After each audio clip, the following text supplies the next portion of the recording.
Hola, yo soy Helio Castro Neves, un saludo a todos que están escuchando los Autos y Carreras.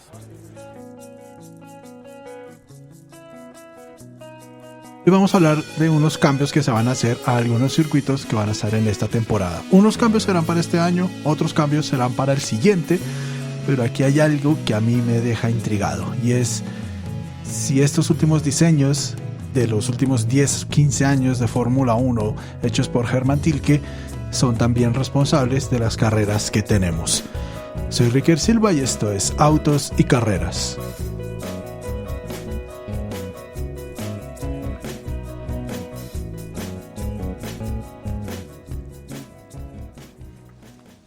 Como les acabo de decir, esta temporada va a haber algunos cambios. Obviamente ha habido muchos cambios estos últimos años por la pandemia, pero además los circuitos se van a renovar y el principal este año será el circuito de Australia.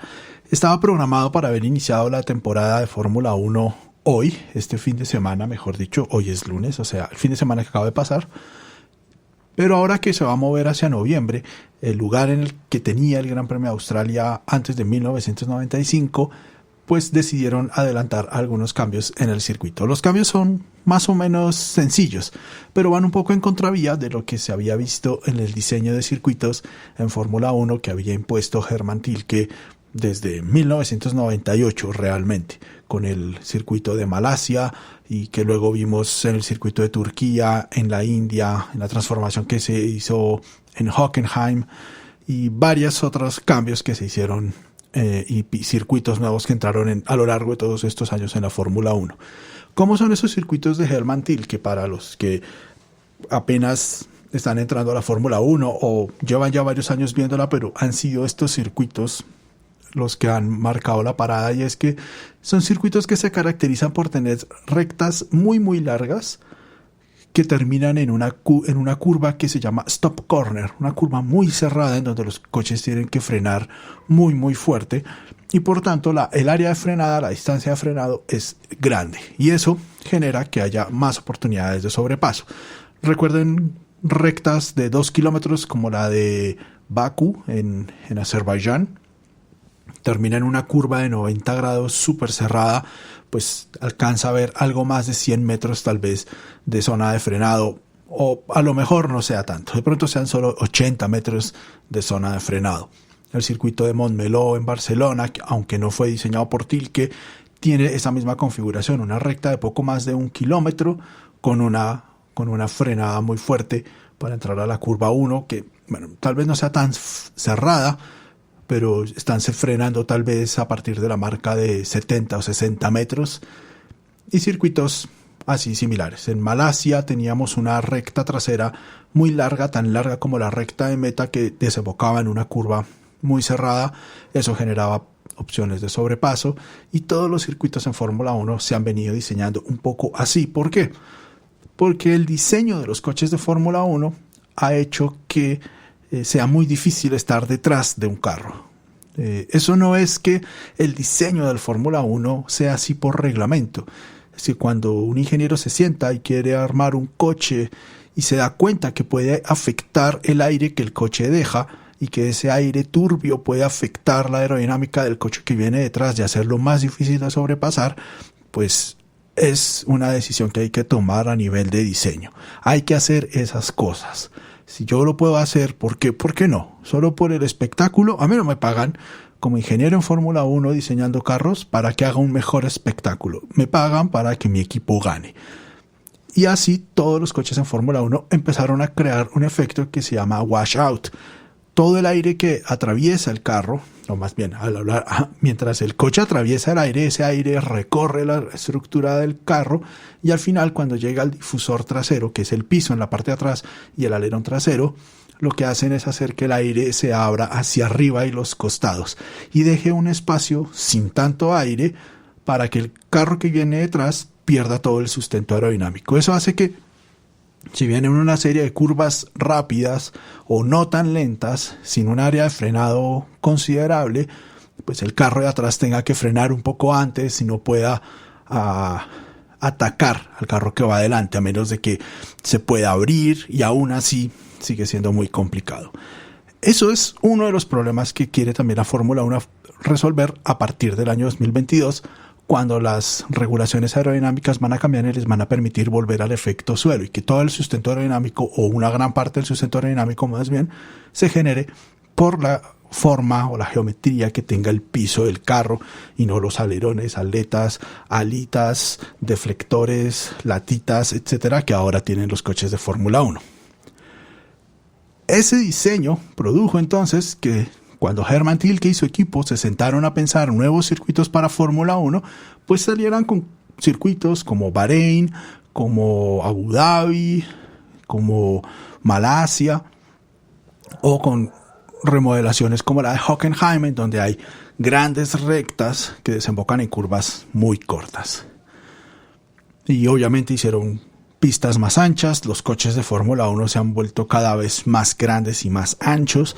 Cuando decimos que más grandes y más anchos, es muy difícil notarlo, pero si ustedes se ven una carrera en YouTube o fragmentos de carreras de carros de Fórmula 1 del 95, del 2006, del año 2000 y los comparan con los coches de ahora, van a notar una diferencia considerable. Son un poco más anchos los de ahora y pueden ser hasta 1 metro más largos los de ahora respecto a entonces. Esto también hacía que los carros fueran más fáciles de llevar, que fuera más fácil ir lado a lado un par de coches en la pista y tener espacio suficiente. Recordemos esta pasada magnífica de Mika Häkkinen a Michael Schumacher, que se hace mientras están pasando a Ricardo Zonta, creo que es, ya no me acuerdo muy bien, pero van 3 coches lado a lado en la recta de Kemmel en el circuito de Spa-Francorchamps. Eso hoy en día es muy difícil de ver. Lo vimos hace un par de años en la largada, que estaba un Mercedes, un Racing Point y un Ferrari, y a duras penas quedaba espacio. Si no frenaban, seguramente iba a haber algún choque en esa curva. Entonces los circuitos se hicieron más anchos, los carros se pudieron hacer más anchos, más largos, y finalmente no tenemos una Fórmula 1 con más sobrepasos como se esperaba que esos cambios lo lograran. ¿Qué va a pasar ahora en el circuito de Albert Park en Melbourne?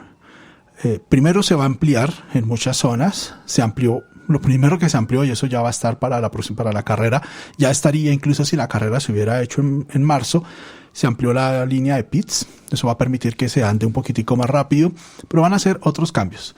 Van a ampliar la primera curva, contrario a lo que siempre han hecho de poner curvas más cerradas. Van a ampliar la primera curva y va a ser una zona mucho más rápida, la curva 1, la curva 2, hasta la frenada en la curva 3, que se va a perfilar un poquitico más y va a ser un poco más cerrada. Eso va a permitir que los carros tomen más velocidad de pronto y van a tener ahí una frenada, pero no es una frenada tan dura porque tampoco va a ser una zona muy rápida. Difícilmente los carros o más bien, podría uno estimar que van a estar llegando a los 300 kilómetros por hora, de pronto 290, 280, no va a ser algo tampoco muy veloz. Luego más arriba, siguiendo el circuito, hay otra chicana ahí en la curva 6, y ahí empezaba un sector que era muy trabado, porque salían de esa tercera curva, aceleraban un poco, venía una chicana, aceleraban un poco y venía otra chicana. Esa segunda chicana, que va hacia la parte de atrás del circuito, que es la que ustedes ven en los mapas en la parte superior, ya no va a tener esa curva tan cerrada a la derecha, sino que va a ser una curva muy suave a la derecha, que es una curva que ya existe. Es decir, el circuito simplemente va a tomar ahora la zona alterna que tiene en esa zona el trazado de Albert Park. Recuerden que Albert Park no es un circuito permanente, son las calles de un parque en el medio de la ciudad de Melbourne. Incluso en alguna época ahí era que se disputaba el Abierto de Australia. Entonces esa zona ahora va a ser muy rápida porque va a arrancar más o menos de la curva 6 y se va a ir derecho hasta la curva 13. Va a pasar toda el área que antes era lenta, ahora va a ser súper rápida. Las curvas 11 y 12, que son 2 curvas a izquierda y derecha muy rápidas, que es muy característico y le gusta mucho a los pilotos, eso lo van a dejar, pero ahora van a desarrollar más velocidad y van a llegar a la curva 13 con mayor velocidad, y ahí puede haber una zona de sobrepaso, aunque no es una curva tan cerrada, y antes lo que van a hacer es ampliarla un poco, y van a llegar a la curva 14 con mayor velocidad, y ahí puede haber una zona de sobrepaso, aunque no es una curva tan cerrada, y antes lo que van a hacer es ampliarla un poco, y van a llegar a la curva 14 con mayor velocidad, y ahí puede haber una zona de sobrepaso, aunque no es una curva tan cerrada, y antes lo que van a hacer es ampliarla un poco, y ponerle un peralte. Ese peralte va a ser un cambio bastante grande. Resulta que la curva, y aquí ahí es otro de los cambios curiosos, la curva tiene una corona. Es decir, ustedes van por carretera y ustedes ven que todas las curvas tienen un peralte. La zona interna de la curva está más abajo que la zona externa. Eso hace que sean más seguras, que los carros pierdan menos estabilidad y también funciona de la misma manera en las competencias. Esta curva hoy en día tiene esa forma en la parte interna, pero en la parte externa la curva cae. La curva tiene lo que ellos llaman un peralte negativo. Es como las calles que ustedes ven en la ciudad. Las calles que ustedes ven en la ciudad, los costados están más abajo que la parte central. Tiene como una pequeña colina. En las calles se hace para que eso evacúe el agua. Y seguramente esa es una de las razones por las que en Melbourne está así, porque pues finalmente estos son calles, así estén dentro de un complejo, dentro de un parque. Van a hacer que toda esa curva ahora tenga un peralte constante y eso va a permitir que haya de pronto más líneas de carrera y los coches puedan estar un poco más cerca y generar más opciones de sobrepaso. Y luego en las últimas dos curvas, que son a izquierda muy cerrada y a derecha más o menos cerrada, también las van a perfilar para que tengan una mejor velocidad. ¿Por qué todo esto está en contravía? Hace unos años, justo para la última carrera que se tuvo de la Fórmula 1 en el Gran Premio de Malasia, esa U que había antes de la línea de meta se había transformado para hacer una curva con peralte negativo. ¿Qué quiere decir? Que el centro de la curva iba a estar más alta que la parte externa y la diferencia era alta, era como de 1 metro y era más o menos 10 metros de ancha que tenía la pista en esa zona. Y decían que eso iba a generar más líneas de carrera, o sea que los carros podían entrar amplios y luego cerrarse, o entrar cerrados y luego abrirse, o ir con un radio constante, bueno, que les iba a permitir más opciones de sobrepaso. Ahora usan un argumento opuesto para la transformación de la curva 13. Y en vez de aumentar la cantidad de curvas cerradas, de alguna manera las han reducido. ¿Qué va a pasar entonces en la carrera? Pues no tenemos ni idea, nos tocará esperar hasta noviembre para ver qué pasa. Pero me parece que la Fórmula 1 se está dando cuenta de que tal vez el diseño que tenemos hoy en día de los coches y de los circuitos no está siendo muy efectivo. Otro circuito que va a tener cambios es Spa-Francorchamps, el gran circuito legendario, histórico, en donde se corre el Gran Premio de Bélgica, que va a tener una gran cantidad de cambios. Estos cambios fueron planeados hace mucho tiempo. Desde el año 2016 más o menos vienen hablando en Spa-Francorchamps de hacer cambios. Y luego de la temporada pasada que estuvo la Fórmula 1 en el circuito de Mugello, pues dijeron, estos cambios tal vez tengan más sentido. Mugello es un circuito viejo. Es un circuito que si bien es grado 1 de la FIA y por eso puede correr la Fórmula 1 ahí, es un circuito que tiene todavía el diseño de los circuitos de antes. Un circuito que es una cinta asfáltica en medio de un prado y que se ha puesto grava a la salida de las curvas. La grava se había retirado de la Fórmula 1 porque antes, en la forma en la que se diseñaban los circuitos, la grava generaba como un escalón. Cuando el carro salía, al golpear la grava solía empezar a saltar. Y bueno, también había una grava, eso todavía lo ponen, que tiene como unas ondulaciones. Esas ondulaciones lo que hace es cambiar la densidad un poco de la grava y aumentar la resistencia cuando el coche golpea con ellas. En algunos países, en las carreteras, hay unas salidas de emergencia para cuando un coche pierde los frenos. Y justo están antes de curvas peligrosas o cosas así, y usted simplemente, si ya viene sin frenos, está alcanzando una velocidad muy grande, lo que hace es salir a esas zonas diseñadas para camiones y para carros, y en esas zonas hay una cama de grava, el carro se entierra en esa cama de grava, todo el mundo se sacude duro, pero no pasa nada, la gente queda viva. Esas trampas antes parecían muy peligrosas, parecía que los carros podían saltar, voltearse, y en efecto a veces pasó eso en la Fórmula 1, en la IndyCar. Yo recuerdo un carro que en una de esas camas de grava saltó y dio la vuelta completa y atravesó la barra, la malla de protección en el circuito de Laguna Seca, pero la saltó. No quiere decir que la atravesara y se golpeara contra ella, sino que la arena hizo que él saltara y salvara esa altura. En Fórmula 1 también pasaba que saltaban los carros y pues al saltar no hay forma de detenerlos y bajar la velocidad. Pero ahora que vieron en Mugello esas trampas de arena funcionaron muy bien, detenían a los carros que estaban afuera y además servían de una penalización muy grande para los coches de Fórmula 1. Una penalización en cuanto a que el carro me puede quedar ahí atrapado y ya no puedo salir más. Y eso haría que los pilotos respetaran más los límites de pista, que es otro de los problemas que tiene la Fórmula 1 ahora. En todas las pistas, en todas las carreras, la FIA está ahora con una gran cantidad de tecnología mirando en qué momento los pilotos exceden los límites de pista y ponen unas salchichas que ya han visto que son peligrosísimas. En el Gran Premio de Austria en los años anteriores se vio que a veces los coches pasaban por ahí, rompían las suspensiones y eso podría causar más problemas. Pues ahora están pensando que volver a poner camas de grava puede ser una solución interesante para eso. Una vez Mugello lo demostró, mostró una carrera además muy interesante. Spa-Francorchamps dijo, vamos a poner trampas de arena y vías de escape más amplias en curvas como la Source, que es la primera curva muy muy cerrada. No se viene a una velocidad tan grande porque la recta principal en Spa-Francorchamps es muy cortica. Y bueno, ahí en la Source la verdad no sé cómo van a hacer para ampliar o poner trampas de arena porque es una zona, parece muy segura hoy en día, pero bueno, la van a ampliar. Radillon, que es la curva después de Eau Rouge, que es esta curva hacia la derecha en subida, es una subida muy muy fuerte, son casi 40 metros creo, que se hacen en un par de metros la verdad se pasa muy muy rápido por ahí. Esa curva también va a tener unas áreas de escape un poco más amplias y va a tener trampas de arena. Se va a poner trampa de arena también a la salida de Radillon, que fue el lugar en donde tuvo el accidente Antoine Hubert hace 2 años. Esos cambios obviamente fueron revisados luego del accidente, pero ya venían planeados. Y parte de esos cambios de poner trampas de arena ahí es evitar que los carros golpeen el muro y reboten, como le pasó a Antoine Hubert, que fue luego impactado por Juan Manuel Correa.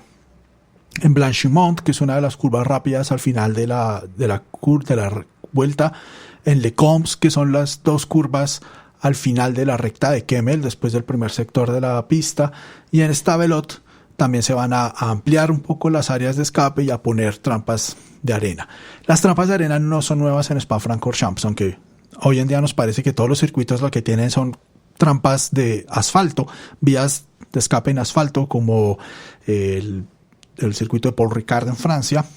En Spa-Francorchamps las trampas de arena han sido más o menos la norma. Si ustedes miran una vuelta del circuito del año pasado, la pole position la pueden encontrar ahí en YouTube, ustedes van a ver que tiene muchísimas trampas de arena. Me parece chévere que la Fórmula 1 vuelva a las trampas de arena, que vuelva a los circuitos con pasto alrededor. Sería muy chévere que sembraran pasto alrededor del circuito de Paul Ricard, por ejemplo, que es aburridísimo. Al menos verlo más verde seguramente dará una mejor sensación. Todos estos cambios se van a empezar a ver en este año, los que hablamos de Melbourne y los que hablamos de Spa-Francorchamps para el 2022, junto con la reasfaltada completa del circuito de Melbourne. Es una solución muy fácil tener un circuito semipermanente como el del Albert Park en Australia o como el de el circuito Gilles Villeneuve en Montreal, porque son calles que la ciudad o el país está manteniendo de alguna manera constante por otros motivos, como que son parques y zonas de recreación para su gente, y además les sirven para los circuitos de Fórmula 1. ¿Será entonces que son estos diseños que hizo Hermann Tilke también los que han provocado carros como los que tenemos hoy en día? Por ejemplo, si yo diseño pistas muy largas, con rectas muy largas, con curvas muy cerradas al final, yo sé que lo que tengo que hacer es carros con unos frenos maravillosos para reducir la distancia de frenado y reducir las posibilidades de que alguien me alcance o pueda frenar mejor que yo o pueda frenar más tarde. Estamos hablando de un circuito como Barcelona, donde en una recta que se alcanzan los 300 kilómetros por hora, yo freno en 60 metros para pasar de octava a tercera, cuarta, que se debe dar esa curva, tal vez en tercera. Es muy poquito tiempo para frenar. O sea, esos 60 metros me los voy a comer en un segundo o menos frenando. Y es muy poquito tiempo para que una persona que venga atrás y logre igualarme alcance a hacer una maniobra exitosa de sobrepasos. Y de nuevo, mi opinión sería que la Fórmula 1, además de tener todos estos cambios que pueden estar proponiendo en circuitos como Spa-Francorchamps y en el circuito de Australia, en el Albert Park, también debería reducir la potencia de los frenos.